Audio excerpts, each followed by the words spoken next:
کے مسلمان بنے, روح کے مسلمان بنے, زبان کے مسلمان بنے. ایک ہندو نے نا کتاب لکھی ہے حضور علیہ الصلوۃ والسلام کے سیرت مبارکہ پر. ہندو نے, وہ ہندو کہتا ہے کہ میں نے نا عجیب منظر دیکھا ہے عرب کے لوگوں کا. ہندوؤں نے نا بڑا خوبصورت میرے محبوب کے بارے میں لکھا ہے. ایک ہندو نے جب حضور کی سیرت پر کتاب لکھی تو کچھ لوگوں نے کچھ اشعار لکھے تو لوگوں نے کہا تو ہندو ہو کے حضور پہ لکھتا ہے, ہندو ہو کے. اس نے بڑا عجیب جملہ کہا, کہنے لگا ہو جائے عشق کسی سے کوئی چارہ تو نہیں, اور صرف مسلم کا محمد پہ اجارہ تو نہیں, صرف مسلم کا محمد پہ. اور پھر کہنے لگا نام و نسب سے اگرچہ ہندو ہوں پر کملی والے میں تیرا سادھو ہوں, کملی والے میں تیرا سادھو, میں تو ساتھ دیوانہ ہوں یا رسول اللہ آپ کا. تو نبی پاک علیہ السلام کے بارے میں لوگ لکھتے ہیں, وہ کہتے ہیں وہ محبت سے نہیں لکھ رہا, وہ سمجھ لیں کہ ایک عالمی تجزیہ نگار ہے تو ایک تجزیہ دے رہا ہے. کہتا ہے میں نے دو قسم کے عرب دیکھے, دو قسم کے. ایک عرب میں نے وہ دیکھے جو اتنے انا پرست ہیں, اتنے خود غرض ہیں, اتنے اپنے ذات کے بت میں الجھے ہوئے ہیں کہ وہ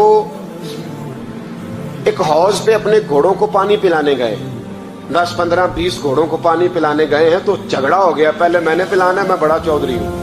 اس نے کہا نہیں میں تجھ سے بڑا ہوں, پہلے میں نے پلانا ہے. اس پہ جھگڑا ہوا. وہ غیر جانبدار تجزیہ نگار کہتا ہے اس پہ جھگڑا ہوا, لڑائی ہوئی, قتل ہوئے, اتنے قتل ہوئے کہ یہ قتل نسلوں تک چلے, نسلوں تک یہ قتل آگے بڑھے. وہ کہتا ہے ایک میں نے وہ عرب دیکھے. اور پھر کچھ عرصے کے بعد مکے اور مدینے میں اللہ نے اپنے نبی کو بھیجا, مصطفیٰ کریم علیہ السلام آئے. کہتا پھر انہی عربوں کا میں نے ایک اور رنگ بھی دیکھا, انہی عربوں کا میں نے ایک اور رنگ. وہ جو گھوڑے کو پانی پلانے پر لڑ رہے تھے, آج میں نے دیکھا کہ ایک جنگ کے موقع پر 3 صحابہ یا 7 صحابہ زخمی پڑے, زخموں سے چور ہیں. ایک آدمی پانی کا پیالہ لے کے آیا, ایک کو کہا پانی پی لو, زخمی ہو, شدید زخمی ہو, نزع کا عالم ہے, تھوڑی دیر میں ہو سکتا ہے شہادت نصیب ہو, پی لو. کل جو گھوڑے کو کہتا تھا پہلے میں نے پلانا ہے, میں نے پلانا ہے, آج وہی قوم میں نے عجیب رنگ دیکھا, کہا پانی پی لو.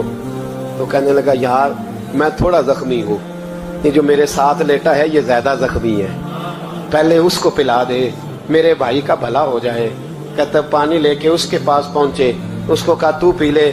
تو وہ کہنے لگا نہیں میں زخمی ضرور ہوں پر جوان ہوں, یہ میرے ساتھ جو صحابی لیٹے ہیں یہ زخمی بھی ہیں بوڑھے بھی ہیں, ان کو پہلے پلا. میں بات کرتے میں تیسرے کے پاس گیا تو اس نے کہا نہیں یار چوتھے کو پلا, وہ زخمی بھی ہے بیمار بھی ہے, اسے زیادہ ضرورت ہے. کہتے چوتھے کے پاس گیا تو وہ تڑپ اٹھا, کہنے لگا 5ویں کو پلا, اس لیے کہ اسے زخم مجھ سے پہلے لگا ہے, اس کا جہاد بھی مجھ سے سخت ہے. کہتے اس کے پاس گیا تو کہنے لگا یار 6 کے پاس چلا جا, اس لیے کہ اس کا وقت مجھے زیادہ قریب لگ رہا ہے. کہتے میں 6 کے پاس گیا تو وہ بول اٹھا, کہنے لگا وہ 5 جس رسول کا کلمہ پڑھتے تھے میں بھی اسی محمد کا ماننے والا ہوں, تو مجھے نہ پلا 7ویں کو پلا. کہتے اس کے قریب گیا اور میں نے وہ منظر دیکھا کہ وہ کہنے لگا نہیں اگر وہ 6 قربانی دے سکتے ہیں تو میں نے بھی نبی پاک سے تربیت لی ہے, تو پہلے کے پاس جا. کہتے میں اس کے پاس جا کے کھڑا ہوا تو روح پرواز کر گئی. میں دوسرے کے پاس گیا تو کلمہ پڑھ کے شہادت کا جام پی گیا. میں تیسرے کے پاس گیا تو حوض کوثر تک وہ بھی پہنچ گیا. کہتے ہیں 7 کے 7 وصال کر گئے, پانی میرے ہاتھ میں تھا اور میں اس صحرا میں کھڑے ہو کے سوچ رہا تھا یہ وہ لوگ ہیں جنہوں نے دل کا کلمہ بھی پڑھا ہے, روح کا کلمہ بھی پڑھا ہے. یہ ان کا صرف وجود نہیں جھکتا رب رسول کی بارگاہ میں, جب یہ جھکتے ہیں تو ان کے دل بھی جھکے ہوئے ہوتے ہیں, ان کی روحیں بھی جھکی ہوئی ہوتی. حالات بدل گئے میرے بھائی. ایک زمانہ وہ تھا جب حضرت عمر فاروق کی لونڈی نے کلمہ پڑھا, ہاں حضرت عمر لونڈی نے کلمہ پڑھا تو حضرت عمر نے اسے الٹا لٹکا لیا, درے مارتے. بی بی کہتی ہے عمر مجھے اتنا مارتے کہ مارتے مارتے تھک جاتے, پھر پانی منگاتے, پانی پی کے پھر مارتے. یہ وہی عمر ہے جو کہتے جو کلمہ پڑھے گا گردن کاٹ دوں گا. یہ وہی عمر ہے جو کوئی غریب مسکین قریب نہیں پھٹک سکتا تھا, لونڈی کو دروں سے مارتے. وہی عمر کلمہ پڑھ گئے. پر پہلے تو ایک قبیلے کے سردار تھے نا بھائی, پہلے ایک قبیلے کے سردار تھے, تو الٹا لٹکا کے مار. چاہیے تھا نا جب امیرُ المومنین بنتے زیادہ سخت ہو جاتے اور ان کے اندر سختی آتی، اور امیرُ المومنین بن گئے. 24 لاکھ مربع میل پر حکومت، 24 لاکھ مربع میل کا حکمران. چہرے پہ نقاب پہنا. کنز الاموال میں روایت موجود، وہی عمر جو کل غریب عورت کو دروں سے مارتے ہیں، وہی عمر. انقلاب آ گیا، سوچ بدل گئی، نگاہ اور دل مسلمان ہو گئے. عمر گزر رہے ہیں، ایک گھر سے بچوں کے رونے کی آواز آئی. چہرے پہ نقاب پہنے عمر رک گئے. افلا غلام ساتھ تھا. کہنے لگے پتہ کر کوئی مسئلہ ہے. دروازے پہ دستک دی.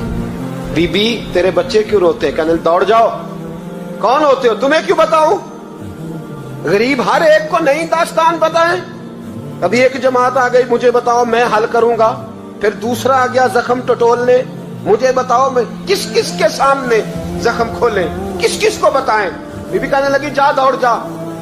درجنوں آتے ہیں، روز پوچھتے ہیں، پوچھ کے تو بھی جا. آدھی رات کو تو کون ہے؟ حضرت عمر منت کرنے لگے. کہنے لگے بی بی تیری مہربانی بتا تیرے بچے کیوں روتے ہیں. تو عورت تڑپ کے بولی. کہنے لگی تو نہیں جاتا تو سن پھر. میرے بچوں کی غلطی یہ ہے کہ یہ غریب بھی ہیں اور یتیم بھی ہیں. ان کی غلطی ہے کہ ان کا باپ چلا گیا ہے. ان کی غلطی یہ ہے میں نے غریب گھروں میں پرورش پائی ہے. ان کی غلطی یہ ہے کہ ان کا دادا رئیس نہیں تھا. ان کی کوتاہی یہ ہے کہ ان کا نانا جاگیردار نہیں تھا. ان کی غلطی یہ ہے کہ ان کی ماں جہیز میں کچھ لے کے نہیں آئی. اور کیا پوچھنا ہے؟ حضرت عمر کہنے لگے بہن ماجرا کیا ہے؟ کہنے لگی باپ انتقال کر گیا. عمر جب سے حکمران بنا ہے اس گاؤں میں کبھی اس نے پھیرا ہی نہیں ڈالا. وہ آیا ہی نہیں. میری غریبنی کے بچے ساری ساری رات بھوک سے روتے، وہ کبھی آیا ہی نہیں. یہ غلطی ہے. پہلے تو میں کچھ نہ کچھ ان کو خشک روٹی کھلا دیتی تھی. آج تو گھر میں کوئی شے نہیں. شام سے لے کر پانی اور روڑے ہنڈیا میں ڈالے ہیں، پکاتی جاتی ہوں. کہا تھا چلو سو جائیں گے، اور بھوک بڑی ظالم ہے، نیند بھی نہیں آنے دے. سب روگاں دا روگ محمد، جس دا نام غریبی کنڈ ولا کے لنگ جاندے نی دوست یار قریبی. کب بھوک بڑی ظالم ہے، پیٹ بھوکا ہو تو یہ بھی نہیں آتی. سوچتی تھی سوچ اب تہجد کا وقت ہے پر سوتے نہیں. اب بتاؤ میں کیا کروں. عمر تو 24 لاکھ مربع میل کا حکمران ہے، اس کچی بستی میں کیسے پھیرا ڈالے گا. حضرت عمر دوڑے گئے. 60 سال عمر، کندھے پہ اناج کا تھیلا رکھا، کندھے پہ. غلام کہتے حضور مجھے دے دیں. فرمایا بتا قیامت میں بھی میرا بوجھ اٹھائے گا. پھر حضرت عمر لائے. پھر عمر نے اس بی بی کے گھر میں چراغ روشن کیا. پھر بوڑھے عمر کہتے میری بیٹیاں تھیں، میری بیویاں تھیں، میں نے کھانا کبھی نہیں پکایا تھا.